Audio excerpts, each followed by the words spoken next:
Hi everybody, welcome to Computers and Computations. This week we'll be talking about computational functionalism. This is a position that tries to relate mental states and particular kinds of computation. So here we go. So computational functionalism is an interesting topic for me because it lays a little bit outside my wheelhouse, but I think there are some interesting things we can say about it nonetheless. It's fallen a little out of favor recently, but I wonder the extent to which that's justified, and so I'm really keen to get people's opinion on what they think the prospects for computational functionalism are. Let's start by recapping what we did last week and relating it to what will be coming up this week. So last week we looked at the Lucas-Penrose argument. This is an argument that the mathematical outputs of the human mind cannot be simulated by a Turing machine, and the argument, or the family of arguments, proceed on the basis of Gödel's incompleteness theorems. Now, there's lots to be said about these arguments, and lots of people think that they're not so successful. This week we'll be looking at computational functionalism. Roughly speaking, this is the idea that mental states might be identified with computational ones. And so, while they are distinct questions, you might think there are relationships between them.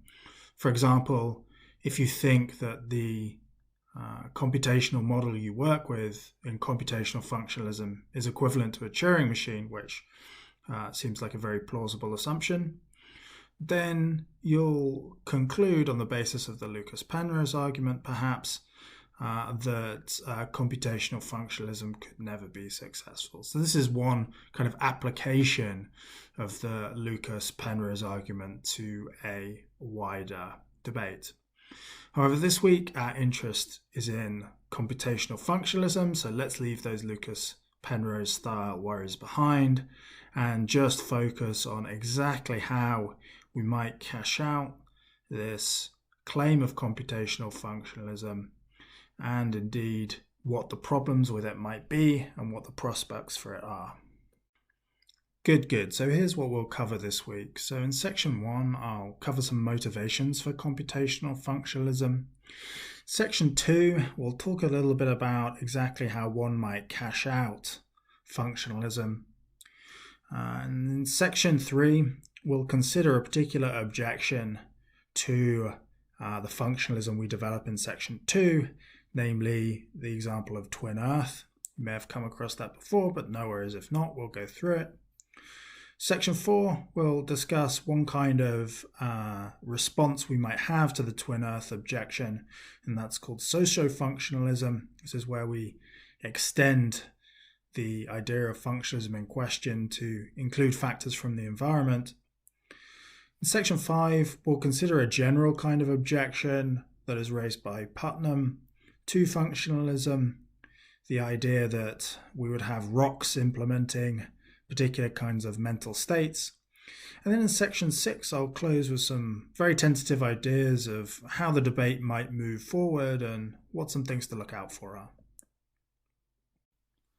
Before we get into the nitty-gritty of what functionalism is or how exactly it should be defined, we'll discuss two motivations for functionalism, in particular on the basis of two popular views that failed in some sense in the period prior to the rise of functionalism. And these were materialism. So this is the view that mental states are just brain states, right? So materialism, behaviorism, functionalism, these are all views that try and describe what a particular mental state is, the state of wanting an ice cream, for instance, let's say, or the state of believing that it will rain tomorrow. These are the kinds of mental states I can be in. So what does materialism say? Well, it says, look, I have a brain, and it's this sort of wet, oddly shaped thing, and there's just a bunch of particles arranged in there in some particular way. and what it is to be having a mental state is just to be in this particular brain state, right? For these atoms to just be configured as, or it doesn't have to be atoms, whatever the fundamental particles are, for the relevant particles just to be configured in some particular kind of state. Good. So that's materialism. And this was a somewhat popular view, especially given the developments that there had been in things like neurobiology. Behaviorism comes from a different tradition, in particular the work of in the cognitive sciences of people like Skinner, where big advances were made in showing how there were certain kinds of disposition to act given particular stimuli. So various experiments on animals, things like that. And what came out of the behaviorist tradition was the idea that mental states are just dispositions to act given some particular stimuli, so perhaps as a response to some particular stimuli. So, for instance, I see an ice cream.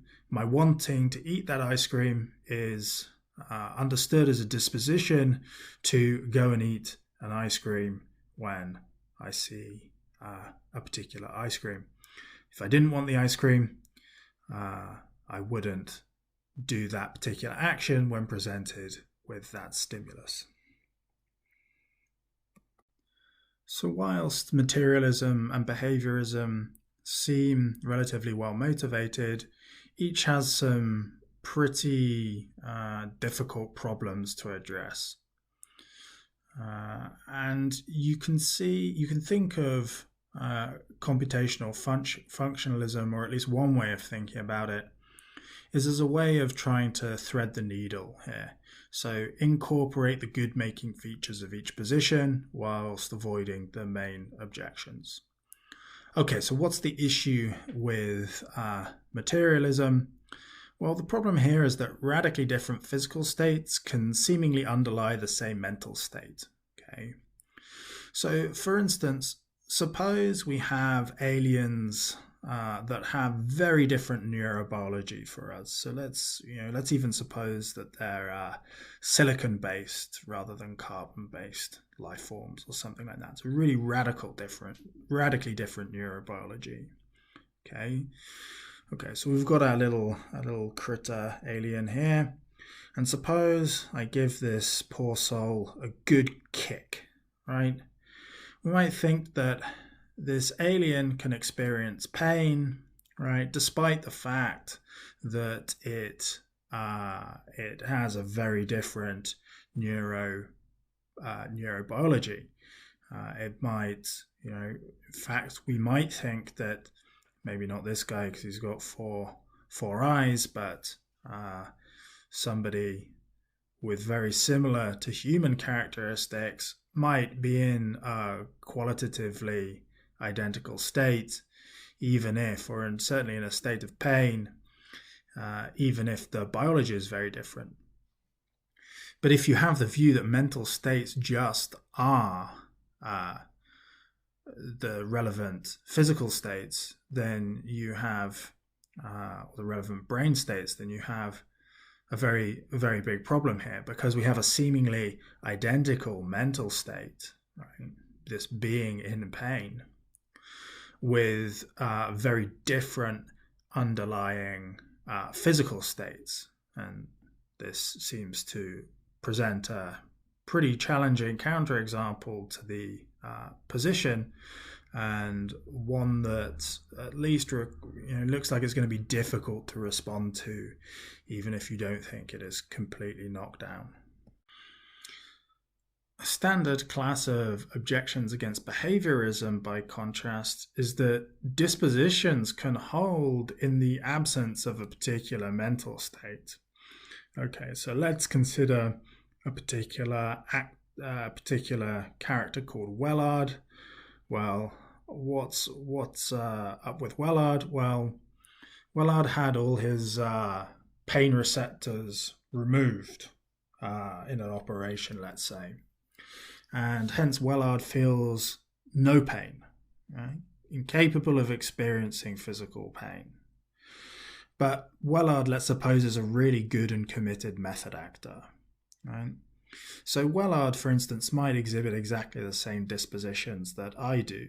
Okay, so whenever you come up and you sort of boot me in the shin, I will go, ow, please don't do that.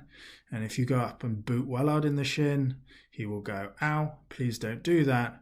But he lacks the corresponding mental state. Okay, he feels absolutely no pain. Okay, so again, we have a similar situation. We have kind of dual situation. We have a seeming identity of dispositions, but very different mental states. And again, you might think this is knockdown, you might think this is not knockdown. There are lots of responses one can give, but it at least looks like a very challenging objection to overcome. Okay, so from the functionalists' perspective, both of materialism and behaviorism seem like they're off the mark. Okay, they have these really deep problems. But equally, they both seem well motivated. Okay, so materialism states that mental states just are brain states. But I mean, we might think that, okay, that's a bit too strong, but still mental state should have something to do with our brains, or structure of our brains. Okay. And behaviorism, by contrast, yes, it gets into trouble with these, different kinds of, same dispositions with different mental states. But, we want mental states to be involved in the kinds of things we do. Mental states seem to affect how we perform actions, right? So, the fact that I want an ice cream is what's going to lead me to walk over to the ice cream vendor and buy one, right? And then eat it, right? So mental state should be involved in these kind of input-output relationships. They should be somehow guiding my behavior. And that's something that behaviorism identified very nicely. Good. So this leads us to the statement of computational functionalism. And this is the claim that mental states are computational states of the brain. So we should identify mental states with computational states. Okay, so this requires a bit of unpacking, and we'll see different ways one might go. I mean, one should note here that exactly what the kind of computational state you have, or what your model of computation is going to affect the kind of functionalism you get out. So this is really a cluster of positions that will depend a little bit on the exact model we're considering. And note in particular, and this is really important, that functionalism does not imply that the brain just is a Turing machine. And in fact, it's a very extreme form of functionalism that would imply this. Of course, if you think the kind of computational model you pick to underwrite your functionalism is equivalent to a Turing machine, which is very likely, you will have the result that the kinds of computation can be modeled by a Turing machine, but they're not identical. And this is a claim about the identity of mental states with computational states. Okay, so with this in hand, let's say a little more. Now, it is unclear exactly what a computational state is without the specification of a particular model, and presumably we do not yet have an adequate model, computational model of the human mind. But roughly one can think of it as some kind of finite state computer operating on some inputs. And we could consider different models here, but we want finitely many states, and we want some kind of specification of the notions of inputs, operations given an input, what outputs are, and what transitions to be between states amount to. So this is the kind of idea we have, and you can think of these things perhaps as systematized by flowchart-like procedures, and we'll see an example on the next slide.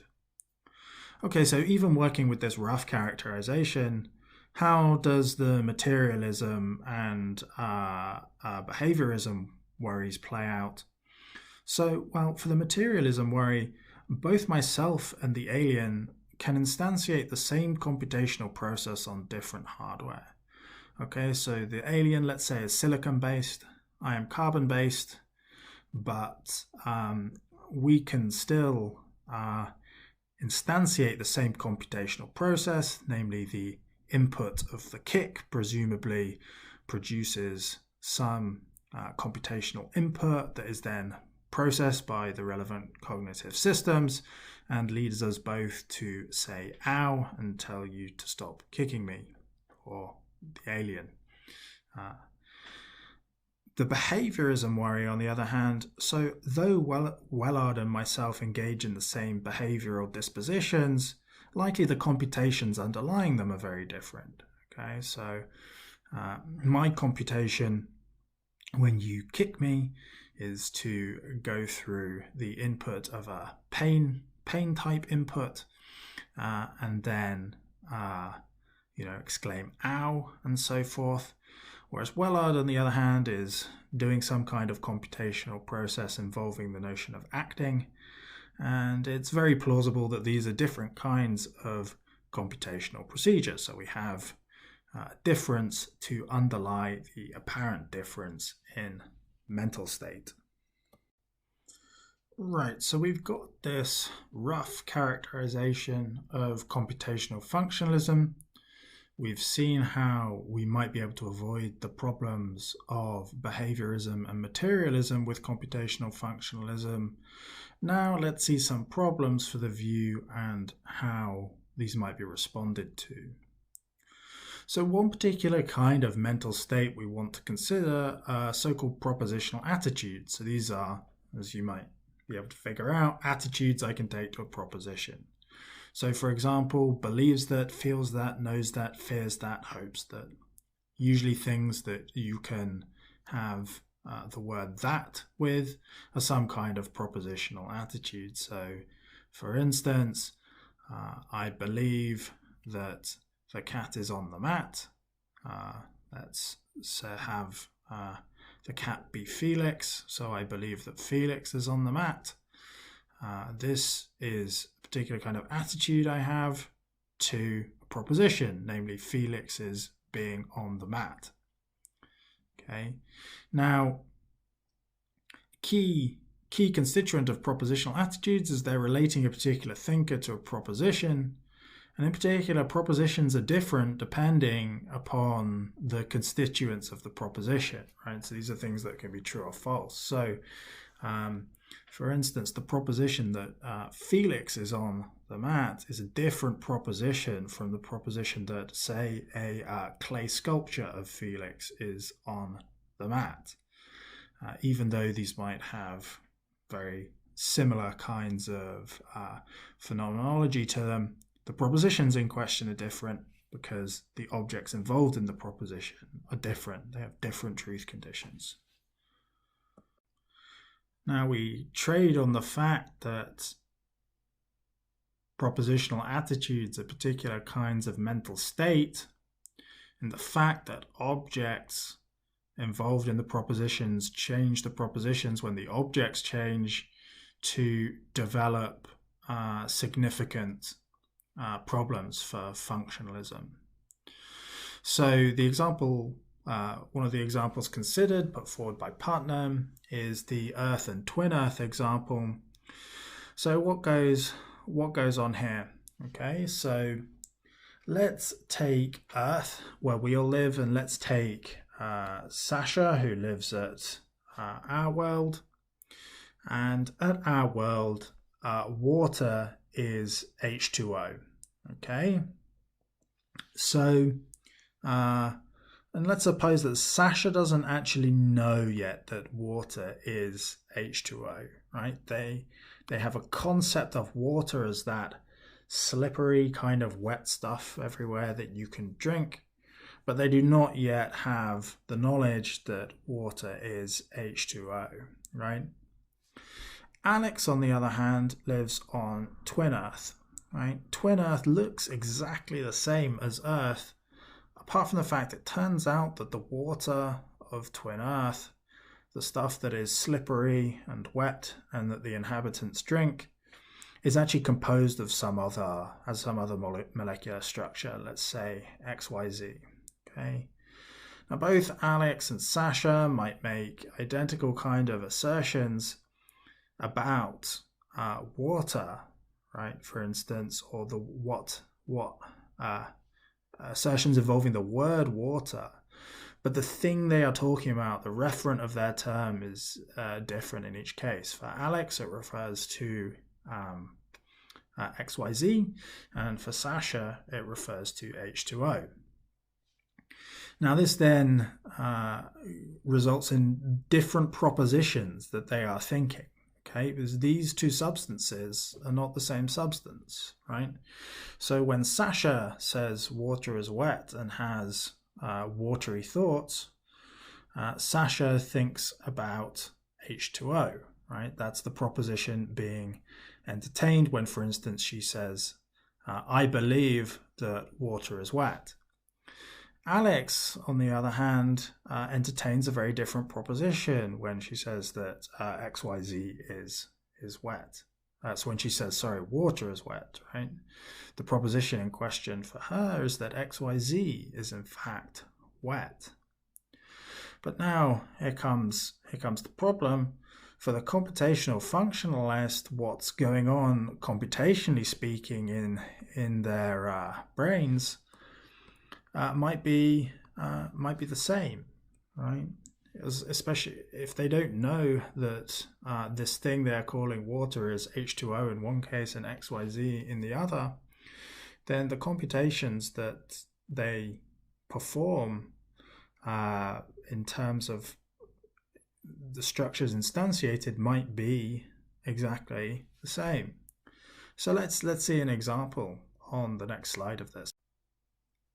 So let's make the problem a little more concrete by considering a very toy subroutine that each of them might undergo if you're a functionalist, right? So the subroutine might go as follows. Okay, so first you see some watery stuff about you, okay? Some wet, slippery, drinkable stuff, right? Immediately, if that happens, you check your thirstometer. What does your thirstometer do? It just gives you an input or an output depending on whether or not you're thirsty. So it will tell you whether or not you're thirsty, and this in turn will be some sort of computational process, presumably for the functionalist. Okay, so if this subroutine then gives you a no, do nothing. Maybe you go off and do some other computation. If the subroutine gives you back a yes, then you should drink the watery stuff, whatever it may be. Okay, so this is a very much simplified example, but you can see that Sasha and Alex might have this exact same structure instantiated in their brains at any particular watery stuff experiencing moment. And for this reason, it looks like that the computations they instantiate are identical, right? But the mental states are different because the propositional attitudes they entertain, right, are different in virtue of the substances in question that they are considering being different.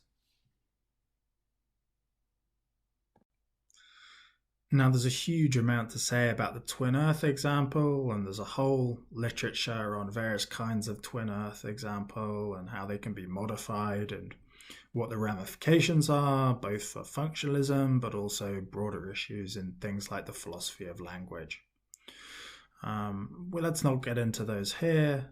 Let's consider a particular example that is given by Putnam, or a particular response, and we'll see how this also has some problems, but how it might dodge the twin earth case. Okay. So something to also note about functionalism is that it seems that the meanings of our words, and in particular the kinds of propositions we entertain, are not just fixed by our own computational processes, i.e. mental states, but also those of society. Okay, so I, for instance, can refer to a gluon, right? But I have almost zero kind of computational abilities with gluons. I'm not a theoretical physicist, but perhaps you think I can still refer to gluons by deferring to experts. So there seems to be a sort of wider computational network here, and this leads to the idea of socio-functionalism. So what we say is that a mental state is a computational state instantiated by a society of agents and their environments. This is a much broader loosening of the requirements on the things we consider as computational, the bearers of computational states. So here we have, it's not just the individuals, Alex and Sasha. It's not just their computational states that are involved in the possession of a mental state. It's the computational state that they instantiate as part of a wider society and in interaction with their environment. So, aside from the fact that we might think that this makes the nature of propositional content substantially better on the basis of my being able to have mental states involving propositional attitudes towards things I don't know about, we also block the twin earth argument here. Because in particular, the computations instantiated by the environments are very different, because one has XYZ as an input, whereas the other one has H2O as an input. So we potentially avoid the twin earth argument. However, there is an objection that applies to functionalism more widely, and this is going to trade on the notion of an interpretation or an implementation. But I'll spell this out on the next slide, what we mean by this. Now, the key components of functionalism, whether just the standard version or the socio-functionalism, is that we have finite state computers, right? Particular inputs for them, and the relevant computational states corresponding to these finite state computers. Now, what is a finite state computer or computational state of a finite state computer? Well, whatever it is, it's going to be some sort of mathematical idea, okay, that can be instantiated or implemented by physical systems, right? So we might think, for instance, that the mathematical object that is a particular bounded kind of Turing machine. So let's just bound the number of cells we have for our Turing machine by some n. This could be implemented by literally building a Turing machine of that size, an actual physical one that exists in the world. I could implement the computation of this mathematical object by a physical one. And so whatever model of finite state computer we pick, this is going to be some sort of mathematical model. And then there's going to be this relation of implementation by, for instance, my brain in the physical world. And we're going to use this kind of way that a mathematical model of computation can be implemented by different states, multiple different physical systems, as a way of generating a problem. And I think it's important to note here that this is a really important part of computational functionalism, right? If you recall, one of the ways we got around the objection to materialism was to say that, look, even if the systems themselves might be different, they are still implementing the same functional state. They're still implementing the same computation. So we want these computations to be multiply instantiable across different physical systems. So what we're going to do here is we're going to use this kind of multiple instantiability across different physical systems of computational states to get some counterintuitive consequences. For instance, that rocks possess mental states. So I want to, before we get on to talking about a little bit about this example, I want to kind of make an analogy between what is going on in computational functionalism and something that happens in mathematical logic. Okay, so in mathematical logic, what do? Well, we have a particular language, some language L, and this contains constants, function symbols, relation symbols. And what we do is I want to say when a particular model, given an interpretation, models some phi, okay, some sentence, let's say first order logic. Okay, so what do? Well, I specify what each constant is going to refer to with my interpretation. I specify what the function symbols are going to refer to, and I specify what relations the relation symbols are going to refer to. So for instance, I might have a constant c, and on one interpretation I let c denote 2, and on another interpretation I let c denote 3. Let's assume we're working over the natural numbers. And then on one interpretation I let a relation symbol r be mapped to the evens. Let's assume it's one place, so this should really be Rx. And then on another interpretation, I let it denote the odds, right?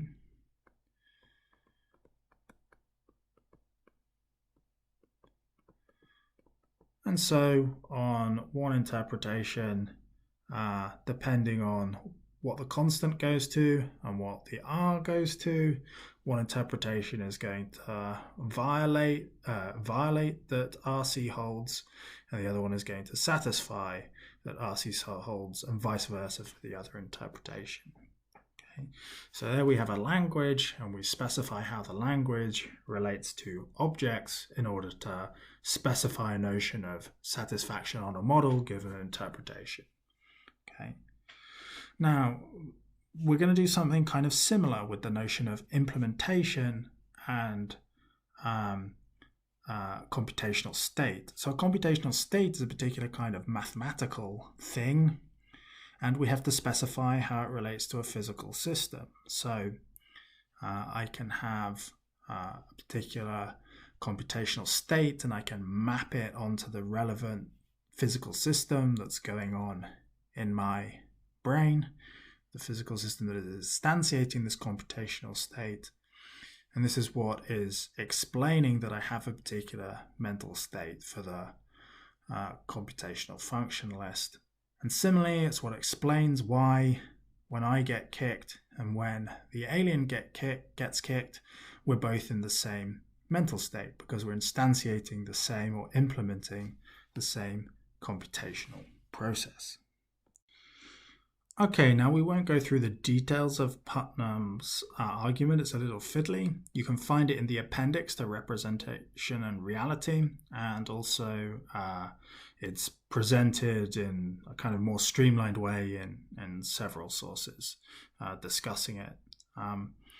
But what Putnam does in broad strokes is he shows how you can chop up any particular physical object you care about over some period of time. So let's take a rock called Lemmy, and you chop up Lemmy in a certain clever way, and you use Lemmy, you map the bits of Lemmy to the kind of computational state you want to implement, and you use this, much as you could provide a different interpretation for bits of syntax in mathematical logic, you can chop up Lemmy in a clever way and use him to implement a computational state. Okay, this looks really problematic for the computational functionalist. Why? Well, we have Neil implementing some kind of computational state, but we also have Lemmy the rock implementing the same computational state under the right kind of interpretation, and we also have my toaster, if I want to do that, implementing the same computational states. But we don't want to assert that Lemmy or the toaster have mental states. Just a remark here, this is a very typical Putnam-style argument. He is very adept at taking particular kinds of things like interpretations or things that one might take for granted and showing how one can mathematically reinterpret them to yield philosophically unsatisfying or problematic conclusions for particular views. Okay, well, where do we go from here? We have this seeming objection that looks very problematic to functionalism of both the normal and socio-functional kind. Okay, so what are the kind of options we might see here, and how might we go forward with the debate? So one option that I don't think is an especially attractive option is you just bite the bullet and you accept some sort of panpsychism. So you say, okay, fine, the rock and the toaster have mental states, okay, but I hold on to my functionalism. Okay, you might just intuitively balk at this, but I think also it seems to do a disservice to our concepts, in particular the idea of what a mental state is, or what we want to do with the concept of mental state. Part of what I'm trying to do with my concept of mental state is differentiate thinking things, or things that can have mental states, from things that are just mere objects, right? Unthinking objects. And so if we accept panpsychism, I mean, it's definitely a view that is interesting to consider, but it seems deeply problematic given the kinds of work we want to put this concept of mental state to.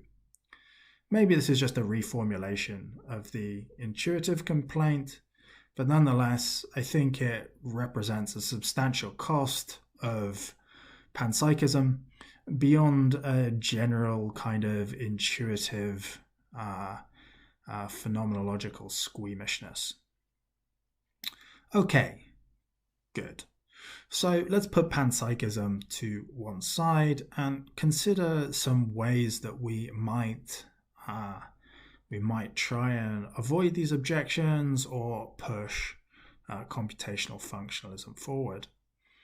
So one option that is not so widely held nowadays, but I think is a somewhat interesting proposition, is to avoid the twin earth example by restricting functionalism to phenomenal states rather than mental states more broadly.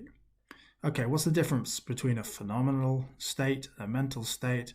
Well, a phenomenal state is just the way things seem to be, right? And in particular, propositional attitudes do not figure into phenomenal states in the same way as they do mental states. To both Sasha and Alex, living on Earth and Twin Earth respectively, they have the same phenomenal state, even if their mental states are different in virtue of them having different propositional attitudes. Now, one question then is how these phenomenal states then relate to the mental states more broadly, and this is a very tough thing to cash out, but I at least think computational functionalism seems like a more plausible option for considering the phenomenal states rather than mental states more broadly. Now, of course, this doesn't do anything to assuage the panpsychism worry. We still don't want rocks, etc., instantiating phenomenal states, either, or having phenomenal states either. So a little more has to be said here. Okay, so what we really need here in order to avoid the Lemmy the Rock problem for the functionalist is a way of selecting some implementations as privileged. Okay, so I want to say that the kind of implementation that I provide is a legitimate kind of implementation. The kind of implementation that our alien provides is a legitimate implementation. But the kind of cooked up implementation that the rock provides is not legitimate. Now, I think we should be clear that Putnam would have no truck with such a project. This idea of things being privileged without good grounds is not the kind of response he's going to be moved by. But nonetheless, I think, given other commitments, we might end up selecting some implementations as privileged over others. I mean, just to make an analogy with the mathematical case, we think of certain models of arithmetic. There are many models of arithmetic, but some of them are privileged. In particular, the standard model of arithmetic is privileged. So there is at least some precedent, given the analogy with mathematical logic, for thinking that maybe some kinds of implementation might be privileged. And indeed, this is a route some people have taken. For instance, Chalmers argues that we should reject the Putnam interpretation because it's very unstable and counterfactual permutation of the situation, whereas myself and the alien, for instance, would not be so counterfactually unstable. But I think a core issue here is that it's very hard to decide exactly what or what would count as a privileged interpretation without actually a candidate model on the table.